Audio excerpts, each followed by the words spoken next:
할렐루야. 11월 25일 금요일 원포인트 큐티 가운데 오신 여러분들을 주님 이름으로 사랑하고 축복합니다. 오늘 하나님께서 우리에게 주신 말씀은 사무엘하 5장 1절에서 10절까지의 말씀입니다. 사무엘하 5장 1절에서 10절까지의 말씀 다 같이 한 목소리로 합독하도록 하겠습니다. 이스라엘 모든 지파가 헤브론에 이르러 다윗에게 나와 이르되 보소서, 우리는 왕의 한 골육이니이다.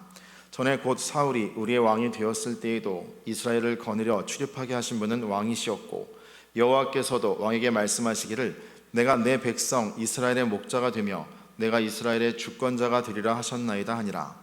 이에 이스라엘 모든 장로가 헤브론에 이르러 왕에게 나아오매 다윗 왕이 헤브론에서 여호와 앞에 그들과 언약을 맺음에 그들이 다윗에게 기름을 부어 이스라엘 왕으로 삼으니라. 다윗이 나이가 30세에 왕위에 올라 40년 동안 다스렸을 때 헤브론에서 7년 6개월 동안 유다를 다스렸고 예루살렘에서 33년 동안 온 이스라엘과 유다를 다스렸더라. 왕과 그의 부하들이 예루살렘으로 가서 그 땅 주민 여봇 사람을 치려하매 그 사람들이 다윗에게 이르되 내가 결코 이리로 들어오지 못하리라. 맹인과 다리 저는 자라도 너를 물리치리라 하니 그들 생각에는 다윗이 이리로 들어오지 못하리라 함이나 다윗이 시온 산성을 빼앗았으니 이는 다윗 성이더라. 그날에 다윗이 이르기를 누구든지 여봇 사람을 치거든 물 깃는 데로 올라가서 다윗의 마음에 미워하는 다리 저는 사람과 맹인을 치라 하였으므로 속담이 되어 이르기를 맹인과 다리 저는 사람은 집에 들어오지 못하리라 하더라. 다윗이 그 산성에 살면서 다윗성이라 이름하고 다윗이 밀로에서부터 안으로 성을 둘러싸으니라. 만군의 하나님 여호와께서 함께 계시니 다윗이 점점 강성하여 가니라. 아멘. 이 시간 강성함의 이유라는 제목으로 담임 목사님께서 큐티 인도해 주시겠습니다. 할렐루야. 자, 오늘 우리 금요일을 맞아서 여러분 하반기에도 복된 우리 순원들의 생명이 살아나야 합니다. 우리 순장님들 목장지기는 선을 살게 하는 중간에 아름다운 티 임파구와 같은 분들이다. 이분들에게 말씀을 공급하고 생기를 공급하고 산소를 공급하고 그래서 깨어 일어나 끝까지 작은 가정 하나가 살아나야 합니다. 그래서 순모임은 우리 교회의 아름다운 마지막 열매와 같은 곳입니다. 자, 그러기 위해서 오늘도 하나님의 말씀에 귀를 기울이는 것은 너무 자연스러운 일입니다. 오늘 사무엘하 5장 1절에서 10절을 보시면은 다윗이 강성했다 이렇게 표현합니다. 여기 10절에 이렇게 표현합니다. 만군의 하나님 여호와께서 함께 하시니 다윗이 점점 강성하여 가니라. 성경 66권 전체를 한마디로 요약해보라 라고 하면 임마누엘 이렇게 말할 수 있어요. 하나님이 나와 함께 계신다. 우리가 구약에서부터 계시록까지 이어지는 성경을 요약해보자면 구약에는 성부 하나님이 면전에 등장하십니다. 자, 신약에는 예수 그리스도가 사복음서를 통하여 전면적으로 등장하셨습니다. 그리고 오늘 새로운 교회 시대에는 예수님께서 성령을 보내셔서 삼위 하나님의 성령이 이제 우리 마지막 때까지 우리와 함께 하십니다. 그런데 하나님은 결코 우리에게 가까이 하기에 너무 엄히하고 거룩한 분입니다. 그래서 하나님의 얼굴을 본 자도 없고 볼 수도 없고 명령을 받은 선지자나 사사들로 인해서 계명을 우리는 듣습니다. 그러나 예수님은 우리와 같이 사신 분입니다. 그래서 말씀이 육신이 되어 우리 가운데 거하시니 이렇게 표현함으로 눈으로 본 바요 손으로 만진 바 된 하나님이신 예수 그리스도를 만나게 됩니다. 그러나 그 예수님도 팔레스타인 땅에서 한정적이었기 때문에 모든 사람이 본 건 아니었습니다. 그가 떠나가시면서 성령을 보내십니다. 성령은 모든 믿는 자의 마음에 우리 안에 들어와 함께 하십니다. 이 함께함의 역사가 구원의 역사예요. 하나님이 멀어지면 구원도 멀어지고 하나님이 함께하면 구원도 가까워지고 하나님이 나와 동행하면 나는 비로소 거룩해지고 세상의 천하무적이 되는 것이죠.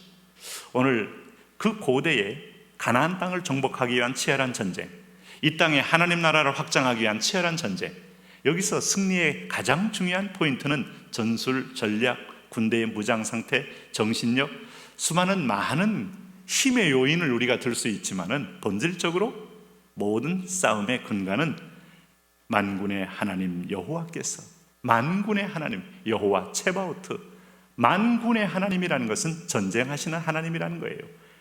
여호와께서 함께 계시니 다윗이 점점 강성하여 가니라. 오늘 큐티를 듣는 우리 사랑하는 모든 믿음의 식구들이 이와 똑같이 하나님이 우리 집안에, 나 자신에게, 또 내 가족들 모두에게, 우리 순에게, 목장에게 함께 하심으로 점점 강성하여 가게 되시기를 축복합니다. 오늘 여기 말씀 보시면은 다윗은 드디어 사울의 아들 이스보셋이 죽음을 당함으로 온 이스라엘의 왕으로 등극을 하게 되죠. 자, 북이스라엘의 소위 11지파들, 대다수의 대세가 그쪽으로 흘렀지만은 하나님이 함께 하지 않고 하나님이 세울 왕이 여기에 있기 때문에 결국은 최후의 승자는 다윗 쪽으로 모든 게 기울어지게 돼 있어요. 승자는 다윗이었다 하는 겁니다. 그 승리가 여호와의 함께함이었다 하는 것도 보고 있어요. 그래서 오늘 1절에 보면 이스라엘 모든 지파가 헤브론에 이르러, 다윗이 지금 7년 6개월 동안 통치하는 헤브론이죠. 여기서 다윗에게 나와 이르되 보소서 우리는 왕의 한 골육이니이다. 다소 여기서 이스라엘 지도자의 하나의 그 얄팍한 어떤 면에서 생존 본능을 느끼게 되죠. 우리는 한 형제입니다. 우리는 동족입니다. 뭐 이런 거예요. 죄송하지만은 6.25 때 인민군이 내려올 때는 인공기를 들었다가 또 국군이 올라올 때는 또 태극기를 들었다가 왔다 갔다 하다 나중에 헷갈려서 거꾸로 든 할아버지 사진이 얼마나 제가 재미있게 봤는지 몰라요. 살기 위한 게 목적이기 때문에 이 나에게 생사 여탈권을 진 자 앞에 그들은 절대로 반항할 수 없기 때문에 이런 태도를 취한 면이 있습니다. 그런데 2절 보니까 결국 이들도 공감할 수밖에 없는 게, 전에 곧 사울이 우리 왕이 되었을 때에도 이스라엘을 거느려 출입하게 하신 분은 왕이시였고 여호와께서도, 자, 이들의 믿음은 비록 정적인 권력에 따라 움직였다는 것이 사울이냐 다윗이냐 누가 더 세력을 많이 잡느냐에 따라 움직였어요. 그래서 2절 표현에도 오늘 사울이 우리 왕이 되었을 때에도 시작했습니다마는 그러나 다윗에게 기름을 부으셨다는 얘기를 이들이 알고 있어요. 우리가 먼저는 선택 못해서 시행착오는 했어도 결국은 하나님의 뜻이라는 것을 인정하게 된 거죠. 자, 먼저는 순종 못했어도 후에는 인정할 수밖에 없는 것.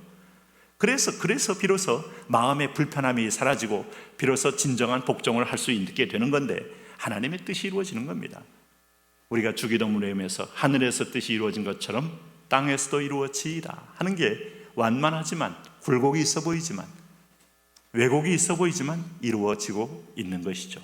여호와께서도 왕에게 말씀하시기를 내가 내 백성 이스라엘의 목자가 되며 내가 이스라엘의 주권자가 되리라 하셨나이다 하니라.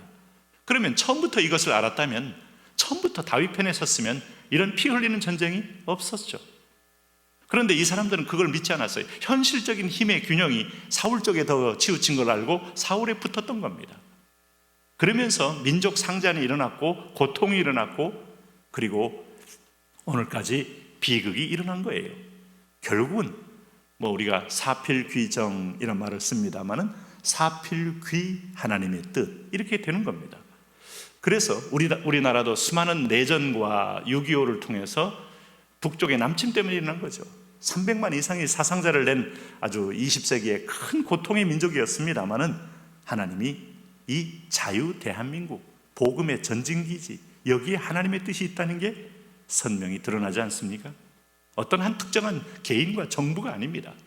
이 체제는 정말 놀라운 하나님의 은혜가 임했고 교회를 마치 인큐베이터처럼 부흥시킨 하나님의 영적인 마지막 때를 준비하는 나라라는 게 보여지지 않습니까? 그렇다고 해서 북쪽에 하나님의 안 계신가 아닙니다. 거기서 강력한 풀무불 속에서 버틴 분들로 인해서 하나님은 어떻게 그 나라를 이루어갈까? 우리는 북한이 세계를 통일한다고 믿지 않아요. 남한이 세계를 통일한다고 믿지 않아요. 그러나 하나님 나라가 세계를 정복한다고 믿습니다. 이게 바로 오늘 성경이에요. 오늘 여기 보시면은 이들이 이제 드디어 공개적으로 오늘 다윗에 의해서 기름을 붓는 다윗을 보게 되는 거죠. 그 다윗이 4절 5절에 보니까 이제 30세의 왕이 올라서 40년 동안 70년 동안 왕위에 이제 70세 될 때까지 왕위에 있었던 거죠. 그러니까 40년, 너무 길어요. 고대 왕치고는. 그만큼 하나님이 함께해서 왕권을 안정시켰다. 왕 되기는 기간이 오래 걸렸고 7년 6개월 동안 또 다른 반쪽 왕으로서 그도 연단의 기간을 거쳤지만 하나님은 좋은 나무일수록 오랫동안 물을 주고 바람 맞게 하고 태양을 맞게 하고 도전을 받게 하면서 강하게 뿌리를 내리게 한다. 당신의 고난, 당신의 연단, 당신의 어떤 답답함 결코 조급하지 말아라. 하나님 앞에 한 걸음 한 걸음 믿음의 줄만 놓치지 않으면 하나님이 그 믿음의 줄을 따라 언약을 이루어 가신다 하는 것을 배울 수 있어요. 그런 의미에서 이제 여기 보면 6절에서 이제 10절까지 말씀 보면 이제 드디어 왕이 된, 통일 왕이 된 이후에, 통일 한국 대통령이 된 이후에 뭘 할까? 네? 이게 6절입니다. 왕과 그의 부하들이 예루살렘으로 가서 그 땅 주민 여부스 사람을 치려 하매 그 사람들이 다윗에게 이르되 내가 결코 이리로 들어오지 못하리라. 맹인과 다리 저는 자라도 너를 물리치리라 하니 그들 생각에는 다윗이 이리로 들어오지 못하리라. 얼마나 강력했으면 핵심적인 도성인 예루살렘 성을 아직도 점령 못하고 있었고 여부스라는 아주 강력한 부족들이 거기서 진을 치고 있었겠습니까? 이 사람들이 한 말이 너무나 조롱적인 말 아니겠어요? 맹인과 다리 저는 자라도 너를 물리치리라 이렇게 말했으니, 여러분 오늘 하나님이 함께하는 다윗을 전혀 알지 못하고 칼과 굴력만 의지하고 있는 여부스와 이 맞닥뜨리는데 늘 싸움이 이런 겁니다. 자금력과 조직력과 인맥과 그리고 전통과 맞닥뜨리는 아주 새파란 오늘 다윗 같은, 여러분 오늘 초계와 같은 존재가 여호와와 함께함으로 돈 전진하는 게 세상의 싸움이에요. 약한 자 같으나 강하고 없는 자 같으나 모든 걸 가진 자고, 이게 하나님이 함께한 사람의 특징인데 오늘 7절에 간단하게 성경은 한마디로 말합니다. 다윗이 시온 산성을 빼앗았으니 이는 다윗성이라. 예루살렘 성을 다윗성이라고 말할 만큼 어떻게 빼앗나요? 굳이 설명할 필요가 없어요. 여호와가 함께하니, 군대장관 여호와가 함께하니. 네? 그래서 그의 조롱은 자기들의 조롱이 되는 겁니다. 오늘 여기 보시면은 10절 말씀에 이 싸움을 제가 10절로 시작했죠. 만군의 하나님 여호와께서 함께 계시니 다윗이 점점 강성하여 가니라. 하나님, 오늘도 나와 함께하옵소서, 내 자녀와 함께하옵소서, 우리 성도들과 함께하옵소서, 우리 공동체와 이 민족의 죄 백성과 함께하옵소서. 예수님 이름으로 기도합니다.